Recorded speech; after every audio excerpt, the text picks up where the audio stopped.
You're listening to Leadership Powered by Common Sense with your host, Doug Thorpe. Here's Doug.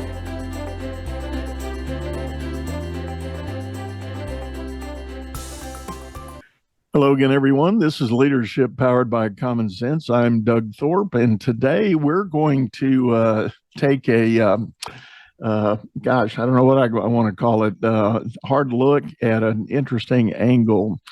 We're going to talk about what it takes to have a fighter pilot mindset in running your business. My guest is himself a successful and ongoing flight instructor. His name is Dominic Teich.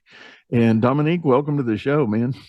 Thanks, Doug. I am grateful for you giving me the opportunity to share some lessons. Yeah, well, I'm likewise interested in your spin on things, and I have, I guess, I'll confess a form of male envy. I'm a wannabe pilot. I've got a private license, but I don't fly like I used to, and I've definitely never gotten past a single engine prop job. So I'm sure there's quite a bit of difference in the magnitude and the significance of things you got to learn to do what you do. But so as we get into that, tell everybody a little bit about your background and how you got to where you are today.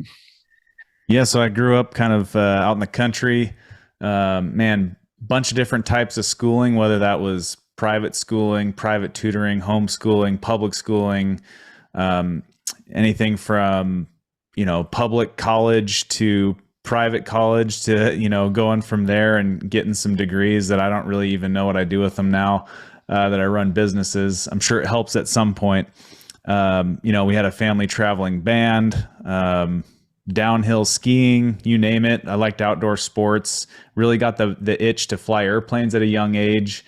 And that really took off. At 16, I started flying airplanes, and at 18, I was a civilian flight instructor, which was really cool to be able to do that and go to college at the same time. So get paid to, put my working competencies to work for me there and make a little bit more money doing that. I applied to the airline. So I was pursuing an airline job as well as a commission in one of the military services. I tried the Navy, but fell out of bed in the morning and my car wouldn't start, and I figured that was a sign. So then I pursued the Air Force, which was a much better fit for me. And after 3 different application processes I'm given an interview, and I went through officer training and then competed to be a fighter pilot, and the rest is history. Got selected for the various upgrades and eventually found myself teaching fighter pilots. I now teach in the F-16 schoolhouse here in Phoenix, Arizona. So I'm a full-time reservist teaching mostly young guys how to fly the jets, but we do get requalification students through here. So there's pretty experienced guys coming back to get requalified. And then that kind of led me down the road of starting. I grew up with my dad owning real estate and stuff like that. So starting my own real estate company where pilots essentially can passively invest in apartment communities and writing books and starting more businesses and just going from there. Well, that's great. And, obviously, thank you for your service helping do that and helping continue to train and equip our modern day military, such an important part of our fabric as a country. What do you think was it about flying that attracted you in the first place? I think that just kind of probably like business ownership it's a very difficult thing to do. And I know that you're selling yourself short getting your private pilot license, but even that it's a difficult thing to do. I mean, those little airplanes, they're not easy to fly, and there's enough information that you have to learn. You cannot get rated as a private pilot, a private pilot nowadays without putting the time, effort, energy in, and it's not cheap either. So I think that business ownership is very challenging. It's always changing, and you can always find yourself behind the next person. And flying is the same thing. Especially in the career field that I'm in as a fighter pilot, it's incredibly challenging. Very rarely am I the best pilot in the room. And I would say, looking back, I'm probably I'm usually not ever the best pilot in the room. So there's always somebody better than me. There's always somebody more knowledgeable, and it's given me a lot of opportunities to learn and apply those lessons either to business, to life. And I'd say most of the time I fail. It's really what it really would have taught me. Well, I will agree with you on that. I made light of the private pilot compared to a jet fighter for sure, but you're right. I mean, the level of training and the commitment to learning and practice. And I have reflected, and I've actually written articles about this, that one of the great things I took away from my own flight school experience and flying, and I think I'm sitting on about 500 hours of Wow. actual flight time, which I don't think is a lot by many standards. It's a good number, but anyway, what I discovered the first time I had what was anything close to a emergency type situation, I just felt the training kick in. I didn't even really think about panic or fear or anything emotional. It was just almost a mechanical activation of the training that I had, which made the incident a non-event. And I did have two other minor challenges up in the air. And again, it was the quality and consistency of the training that prevailed. And to me, that was a life lesson to really embrace. And I'll say that to business owners: if you're out there trying to get some schooling to help enforce or grow and scale your business, embrace the training. I mean, do the exercises, do the work, allow that to take root inside your head and in your heart. And then when challenges come, you're going to have a much better response, not reaction to what's going on. Yeah, I agree with that. I think the training, you bring up a good piece, is that we're moving the thinking part of our brain, like the front part of our head, where it's very rote memory. And what we want to do is we want to move that information into our working memory, or our what would they say, the memory that is more, like you said, reactionary in nature. And this isn't I'm not asking people to go read this book, but after my second deployment and, being all around the world on these trips, and dealing with the enemy and training with other countries and integrating on deployments, I had some stuff to work through in my own mind, because getting shelled and also killing people tends to do something to the human conscious. But Lieutenant Colonel Grossman, he's an Army guy. He wrote a book called On Killing. And what he talked about in that book is that the military, has done a very good job of training and setting up those skills that are basic, so that when you are faced with those life-altering events, your brain is already trained to not really think about it, but to react. And the syllabus and the checklist and all of the different blocking and tackling, those basics, they're there.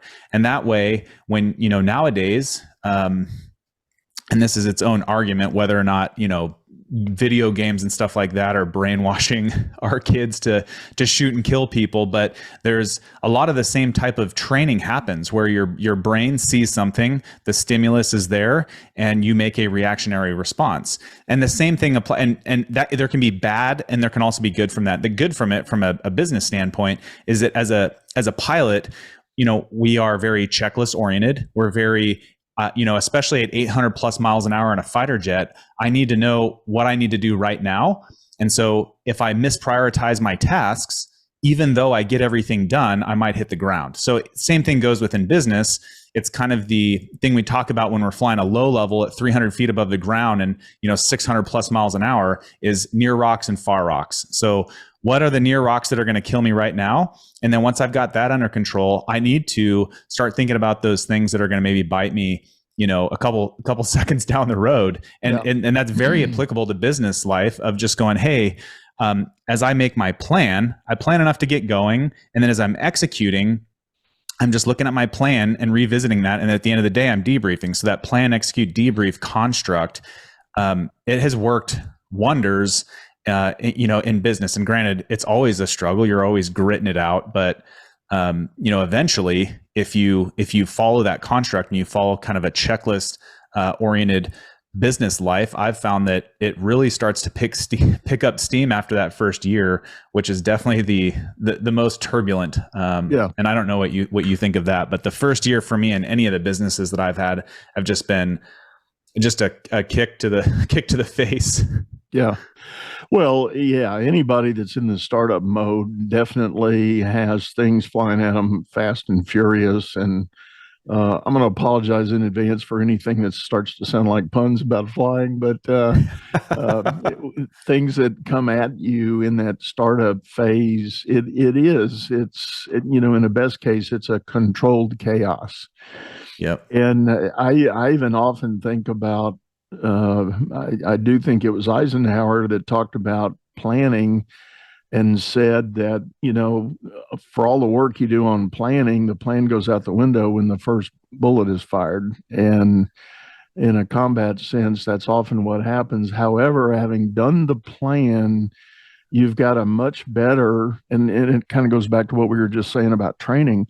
If you've got that sort of direction and vision locked in, you can act and react as unknown events come at you. And hopefully you can react better in a more positive way because you did do the plan, you did do the training, you did do the preparation. It may not be exactly what you planned for, but by having had the planning, you've got a good idea of what you want to do.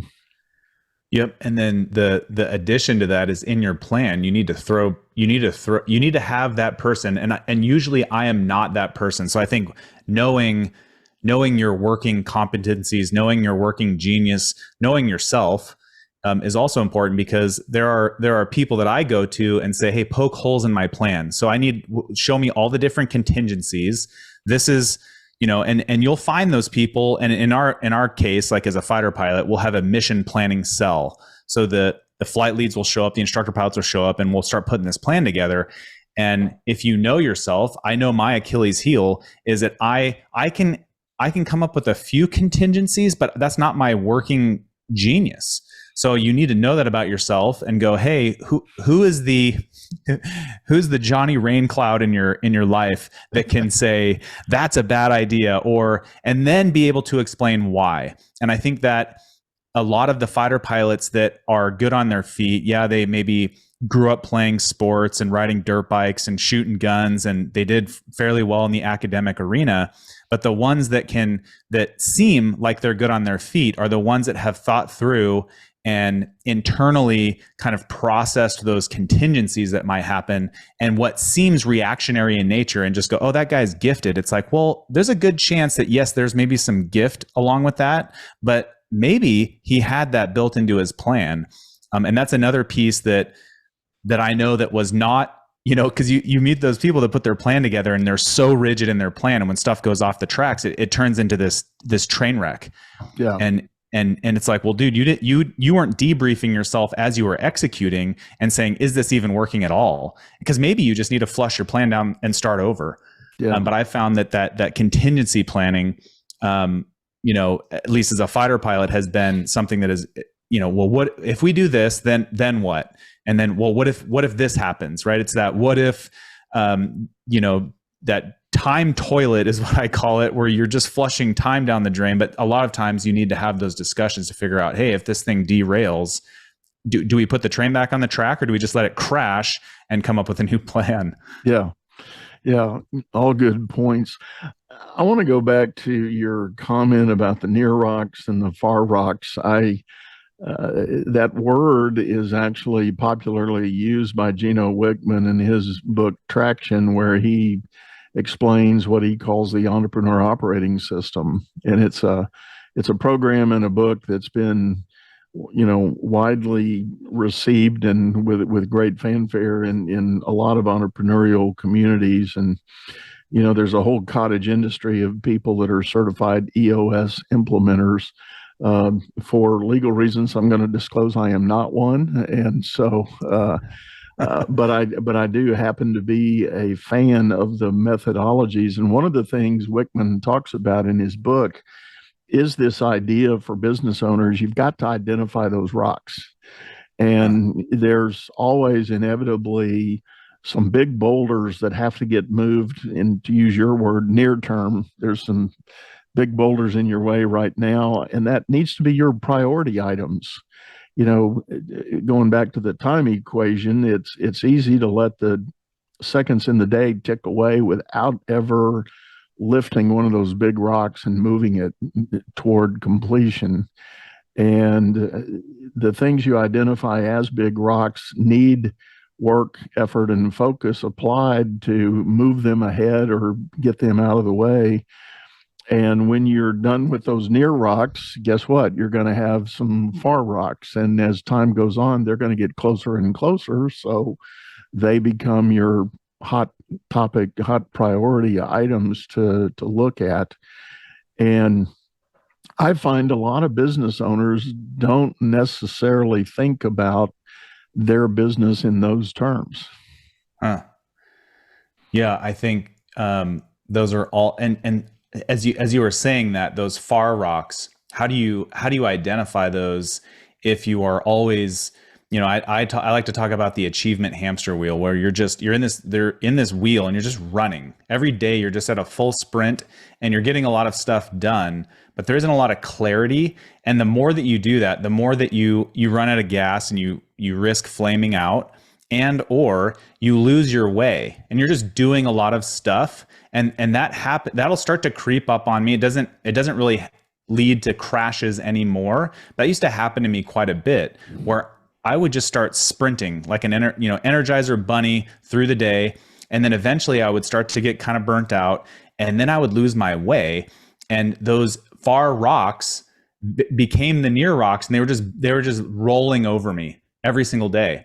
So I think this is an oversimplification of this concept, but I started going to bed a little bit earlier, which meant that I didn't drink a beer and have a bag of chips and watch a Netflix show. I started waking up earlier, and there was even a point where I was waking up at 3:45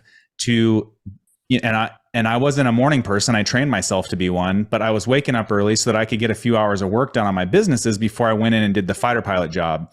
And I also had kids that woke up early. So that helped me get out in front of those. So to fix those near rocks, but then push them out of the way and go, okay, what's going to roll over me here next month? And again, maybe oversimplification. I tried initially to sit still and either, sit in silence or meditate or pray or whatever to get my mind right at the beginning of every day. And 15 minutes was an eternity to me. So I call it my 5-minute rule. Every morning for 5 minutes, I choose, and it seems like the worst use of time. However, it is always beneficial to my day, because in those 5 minutes, I kind of ground myself and formulate, okay, what's my intentionality today? Where is today going? So that as I make that plan up front, as I'm executing my day, I can then debrief myself at the end of the day and go, yes, I knocked over that one domino that I needed to do, or, well, nope, today sucked and I have to debrief myself that I didn't nail it and I got to start over. And so then I can tweak my plan the next morning. And that, a lot of times, at least when I was starting out, did not exist. I didn't have a framework, or even, that's a very simple construct that's super beneficial to owning businesses and just to running your life, is entering your day with some sort of intentionality. Because if you don't, you'll walk into work or you'll start your business and people will hand you all of their problems. And so that was kind of another thing, is you roll out of bed in the morning. If you expect that there's problems in the day and that you're just going to tackle them as they arise, your mindset is more aligned to owning a business. But if you just go, I want a peaceful day and I just want some peace, well, you're going to be hit in the face, all day long. And those rocks are going to roll over you. Well, you just said the magic word. My clients will echo and tell you one of my favorite words that I instill in everybody is intentionality. Being intentional about what you do, and these specific detail that I get into with folks is when you look at famous business leaders like an Elon Musk or a Jeff Bezos, and I realize they've got their detractors. People love them or hate them, depending on which Yeah. side of the issue you want to sit on. But the point is, they get a lot of crap done, and what's different about them from you and I, because we all each still have the same number of seconds in the day. Yep. And when they get out of bed in the morning, what are they intentional about? And they've identified those big rock things they want to do. And they become very intentional about next steps to work those rocks and move those things and move those mountains. And that's what makes them different. But you and I have the same number of seconds in the day, as does any of my clients. And I like what you said. It's so easy to get caught up in the quagmire of the day, just putting out this little fire here, answering that call, dealing with that customer complaint, um, tweaking some little thing. But if no effort is applied to the bigger movement of your company forward to the next level, you're just treading water. Yeah, and I think kind of looking at the founder to CEO jump that you talk about a lot, and that's very important in the business world. Early on in business, if you're starting your own thing and you're an action taker and you're if you like to be in control of things, there's this tendency to control everything and not let the leash out. And you'll know those people on your team that just bring you problems consistently, but they don't have any solutions to those problems. And that can be a trained thing. And honestly, a lot of times I think I was hindering their ability to control what they needed to do. And so the day that, and it took me a little while, but then after maybe having a working relationship that was growing with whatever person was on my team, whether that was the property manager or the foreman or the contractor, and just going, hey, this is a big problem. I've got a lot on my plate today. I need you to formulate the game plan, present that to me. I'll poke holes in it and or just say that's good enough, run with it, and just letting it go. And then I can get back to my intentionality that day. Those big rocks that I'm good at removing versus I'll take care of it and I'll make every single decision in the business. And that's a huge piece. But then the second piece of that, what I've found is that as you become a business owner, you're going to want to start another business, and you're going to want to start another business. And as you do that and you get more and more stuff going on, there's all these good ideas, and they're great ideas. For me, what I've learned in just the past 2 or 3 years, I need to figure out what to say no to. And that's 99% of the stuff I need to say no to, because in the morning, in that sacred 5 minutes, I'm getting my mindset right. I'm doing all that stuff, but I'm going, what is the big rock that's right in front of me that I'm going to be the best to either remove, to push out of the way, or to chisel into this perfect brick that I can build, my pyramid with. So I think that was kind of a big thing for me, is that I have all these great ideas, right? Because if you're a founder, you're an idea person, and maybe you're not an inventor, because I'm not, but I have ideas to start things up. I've got the juice to get them going off the ground.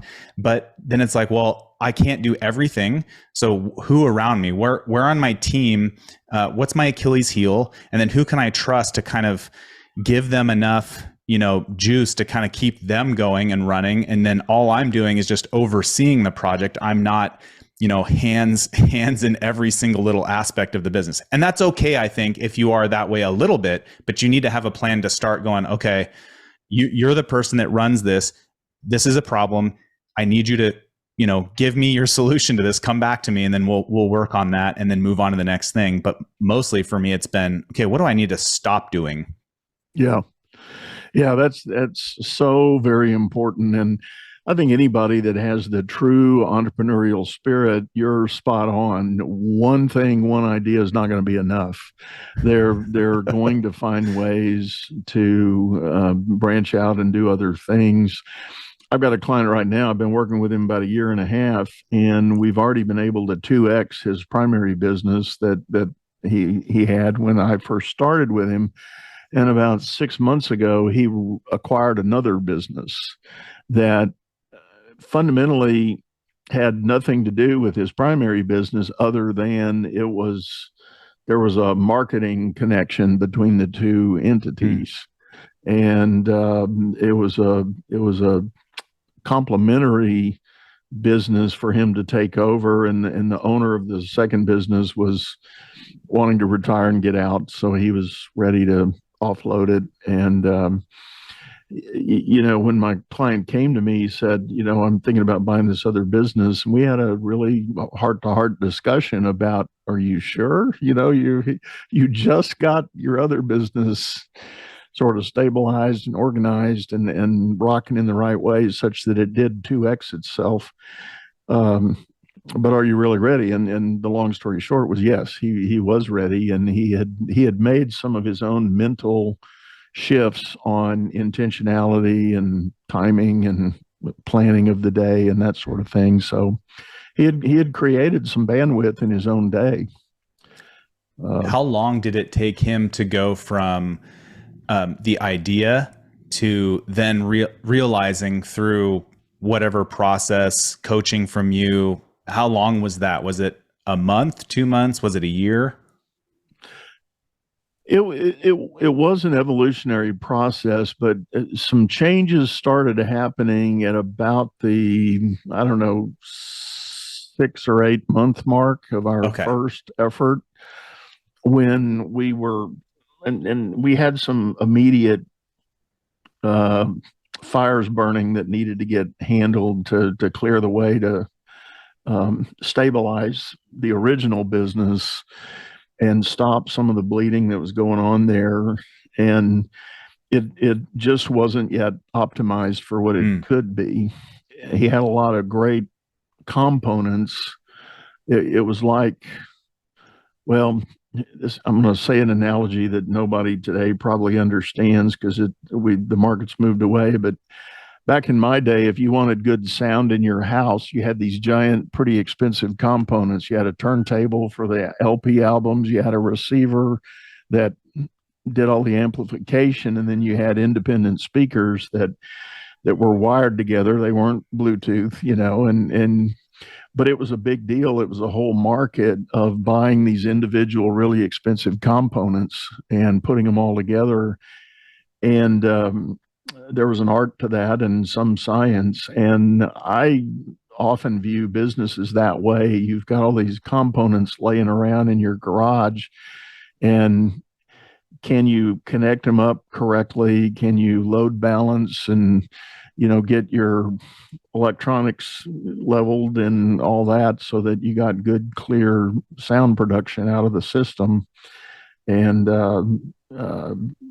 that's what we had to do for him. He had like 3 out of 4 critical components. We had to sort of go procure or create a fourth one and fill in that gap, and then put them all together to harmonize and work well and create a plan for that. Yeah. And I think, as you were saying that, I think one of the important pieces to that is, kind of having that intentionality. So he had a vision, he entertained the idea, but he didn't jump on it immediately. But something that has helped me a lot is, writing stuff down. Because even though I thought I remembered a lot of stuff, I started writing stuff down and realized how much I didn't remember. Yeah. Or didn't catch myself on, or I would take notes and then read them the following week and realize how petty and unimportant what I was worried about was not even a problem. And I think the lesson that I learned from that was, if you have some sort of system that lets your subconscious work on that, it will take care of itself. So you said 6 to 8 months before you started to get some clarity on that idea. So you've planted the seed. You maybe have some things that are going on that maybe prop up that idea. But it's not something that you just jump on right away. Now, granted, the more you do stuff, the more you'll get clarity and go, that I need to jump on that right away. But I found very rarely is that the case. And you kind of let the ideas marinate, and some of them will just fall off. I fighter pilots use the analogy of an iceberg, and there's only a certain amount of penguins that can sit on my iceberg. So usually what ends up happening is I will let a boat come by and offload a bunch of penguins, and they start breeding. And then I end up having to slaughter a bunch of penguins and kick them off the iceberg. But as I get a little bit older, the seals are hanging out just offshore because they know that I tend to overload my iceberg. But I've stopped doing that. And the population of the penguins is more under control.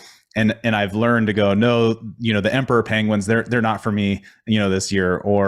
And we kind of have this better plan, and the analogy being, I've thought about stuff, right? I don't need to have my own XYZ right now, but I can put it on paper, and then my subconscious will see those opportunities as I'm moving through my months and year or whatever during my business. Yeah. And that's saying no to the 99%. Right. And it's not no, never, it's just no right now. And that's, in sales, marketing, everything. It's, if somebody tells you no, well, it's no today, but I'll come back and ask you tomorrow. Very valuable insight. I tell you what, Dominic, we're up on the clock here. We need to take a quick commercial break, and we're going to do that right now. But when we come back, we're going to talk about some more angles on this vision and mindset shift to be the optimum business owner you can be. So hang with us. We'll be right back. Business is all about solving complex problems as fast as you can create them. Become the best problem solver by leading others to greatness too. And the first step is going to DougThorpe.com.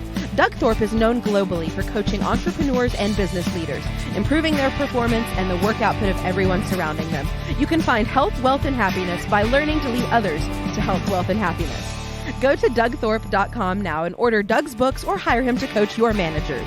That's Doug, THORPE.com.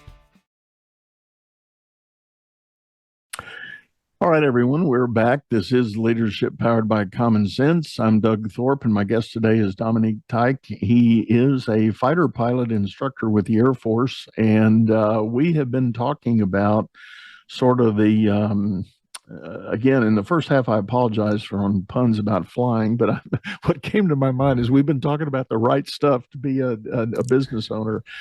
And along that line, Dominique, while we were in the green room, we were talking about a lot is said about having vision if you're an entrepreneur and doing your right planning. But you have some thoughts about the dark side of that and some of the challenges that come from, I guess, getting lost in the vision and lost in the plan. Yeah, and I think there's, the opposite ends of the spectrum are the over analytical person that it is stuck figuring things out. So they're just I've done some research and I've XYZ and I've done this, but they've never taken their plan and put it into action. So that's one side. The other side, which I tend to be more close to this side, I'm not all the way on the other side of the spectrum, which is somebody that literally doesn't plan at all and just gets going. So what's the balance? Well, I think it depends on your personality and your team and where you are in your business and your expertise, experience, and all of those different factors. I would say for me, we had talked about, I think it's the Temple of Apollo in Greece, and don't quote me on that, but it says it's scribed in stone. It says know thyself. And for me, as I learned more about myself, is I like to plan enough to get going, because that's how I learn. I learn through action, and I'm willing to run down 20 different trails just to find out those were the wrong trails. As I've grown a little bit older and a little bit maybe more wise as I've started new businesses is, well, what if I can eliminate 15 of those trails? So I only run down 5. What does that mean I need to do with my planning? And then if I get stuck in analysis paralysis or the figuring circle and I can't start, then that's when I start reaching out to my team to maybe poke holes in my plan. But then I set a date. I go, hey, by this date, I'm going to put I'm going to put the jet, I'm going to go into afterburner and we're taking off. So let's get this thing going, because it's a huge problem we have, I think, worldwide now, is that but specifically in the US, is that there's so much knowledge. There's, we're in this information age, but that knowledge, if it's not correctly and efficiently applied, meaning taking action, you don't learn. So these kids graduate from college and they have this big fancy degree and they don't have any idea what to do because they don't have any working competencies. They haven't put any of it into action. It's all that the circle has not closed. There are all of these random ideas, this knowledge that is frankly, it's not helpful until you start applying it. So yeah, I think that's kind of the big thing there is, have a vision. It doesn't need to be completely clear. And I think it was Annie Duke. She's a poker player. She talked about resulting. So if you have a plan that is so defined that you've defined this vision so perfectly, as soon as you start to get off track a little bit, you think that you've failed. And if you miss that vision, then your whole plan fails. Versus if you start to get off track a little bit and you kind of know generally the gist of your vision, generally where your business is going, if life pushes you down a different trail, you need to ask yourself, well, was I on the wrong trail in the first place? So maybe I need to readjust fire. Maybe I need to bring a new team member in. Was I on the wrong trail? Maybe somebody else needs to be running on the trail that I was just on. So I think that was the big shift, is just knowing myself, knowing that I like to, I'm the inertia behind getting stuff started.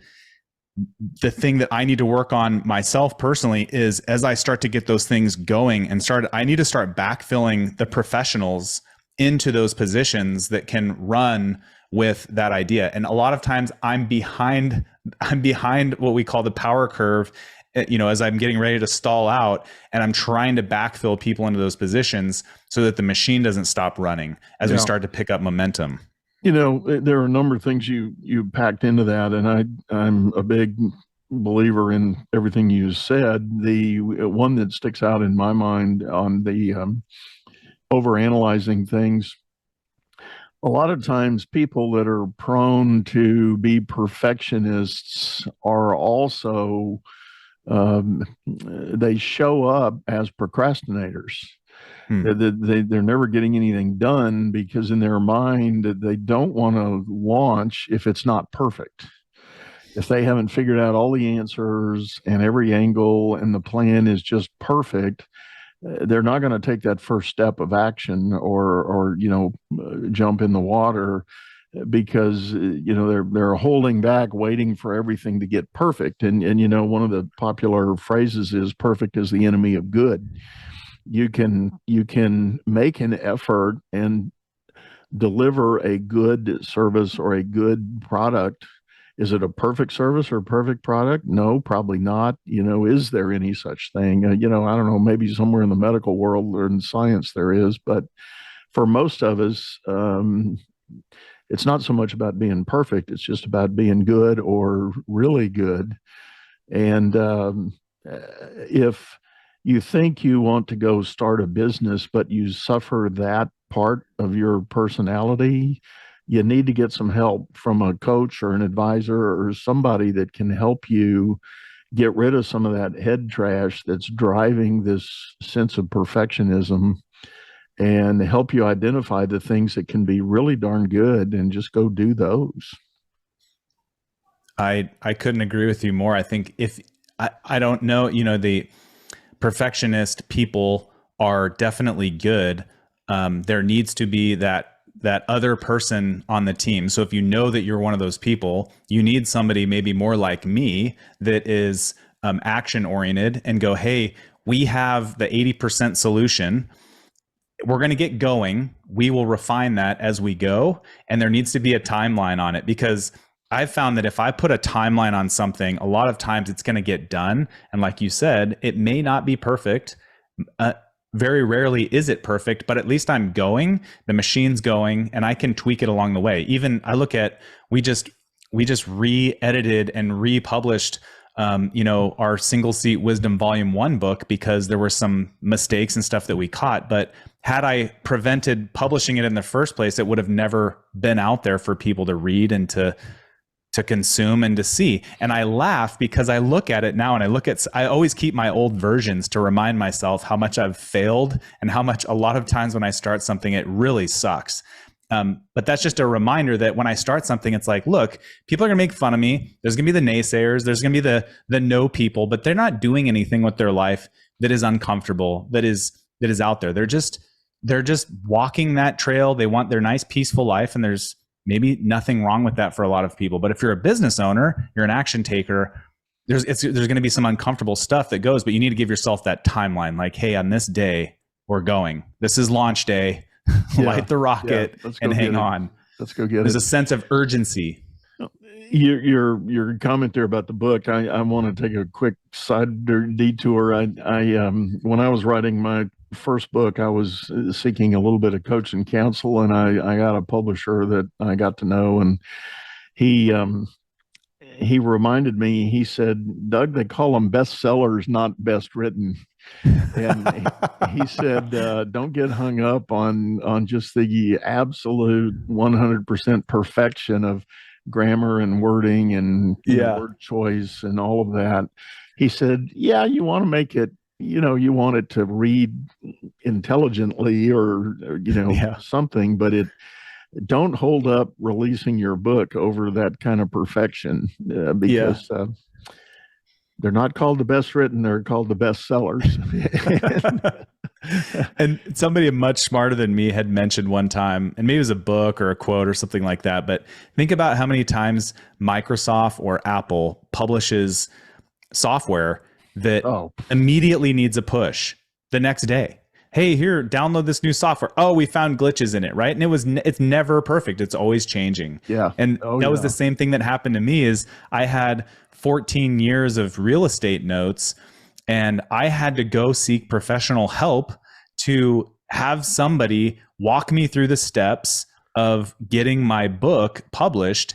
And really what it was, I was spending a lot of time interviewing prospective passive investors and taking them to lunch and doing all that stuff. And it was a big pain point for me. So I consolidated my notes and I wrote Single Seat Investor. And it's basically in an hour and a half, somebody could read through it and figure out if they really fit my business profile. And so it saved me a ton of time and money, and it paid itself, back in, thousands of times over. And now people know that you're not dabbling. You actually have a legit business because you've written a book, you're published, you're running the business. It saves you time. But back to your point, I was stuck. I was just really stuck, and it was driving me crazy because I had all this stuff, but I didn't know how to piece it together. And so I had to go, pay somebody, and then the sticker shock of that and getting it published. Well, one last thought, a big theme I think I want to share with people, and we've kind of danced around it and touched on it several times, and that is this driving force in a lot of entrepreneurs' minds that they have to have their hands in all aspects of the business in this sort of driven control mode. One of the biggest reasons not to do that I can think of is that for everybody that starts a business, I hope you're out there with some kind of end game in mind. Am I going to run this business for the rest of my life and then give it to my kids? Okay, fine.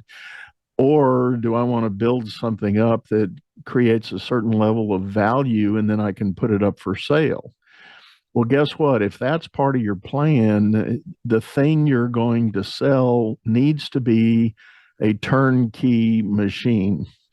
Everything about it needs to be compartmentalized and bundled so that you can, in fact, walk away and the thing still operates, still produces revenues, still produces margin and profit. And that's where the value of a prospective buyer fits in. And if you have to have your fingerprint on everything all day long, guess what? You don't have a saleable business. And you need to reconcile that vision of where you think you want to go and what it is you're doing right now to make things happen, and figuring out how to get out of the detail day by day of the business and get it delegated to somebody else or get it systematized, automated, whatever it's going to take. You've got to begin making those moves because if you want to exit, you can't stay with the business. You can't keep doing all those things you're doing. Yep. It's the same, in corporate structures, bureaucracies, the military itself. You see the type of leaders that need to approve or have their hand in every single little aspect.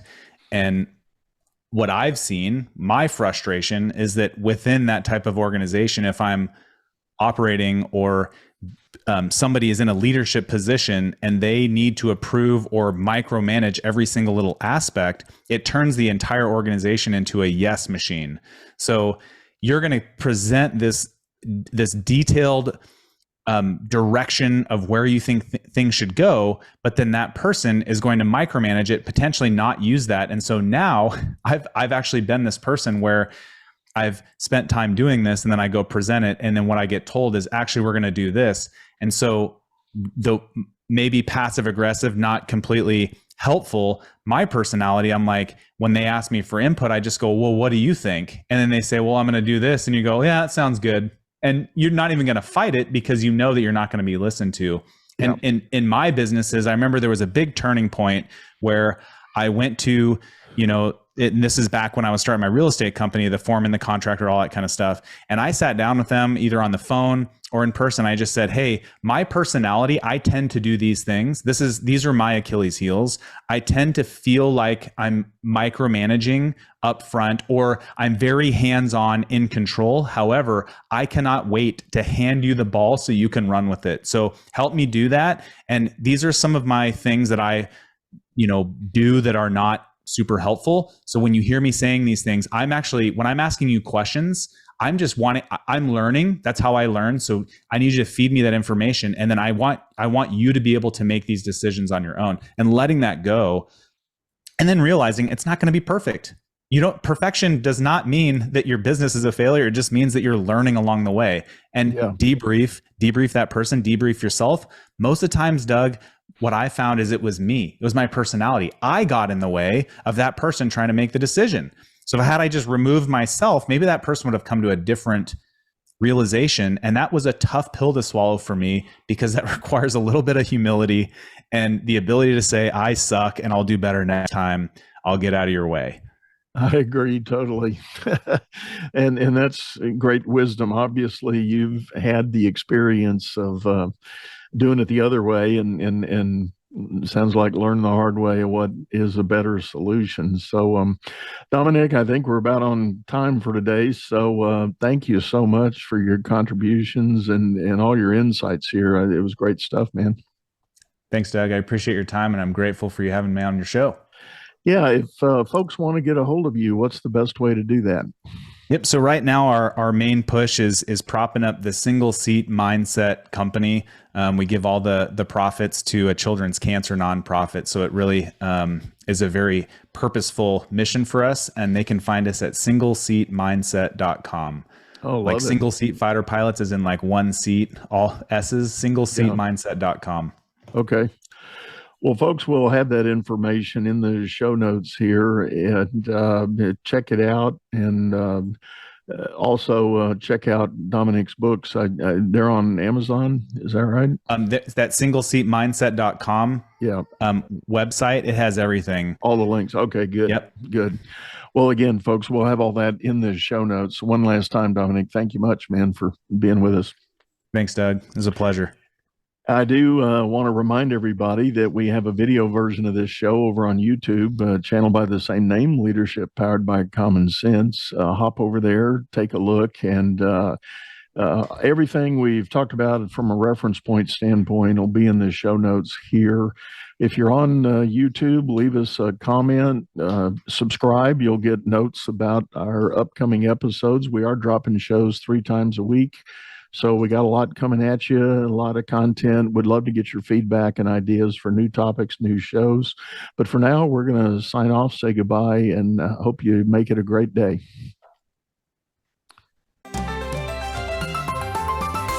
You've been listening to Leadership Powered by Common Sense, hosted by Doug Thorpe. If you would like to know more about the coaching and advisory services he provides, visit dougthorpe.com.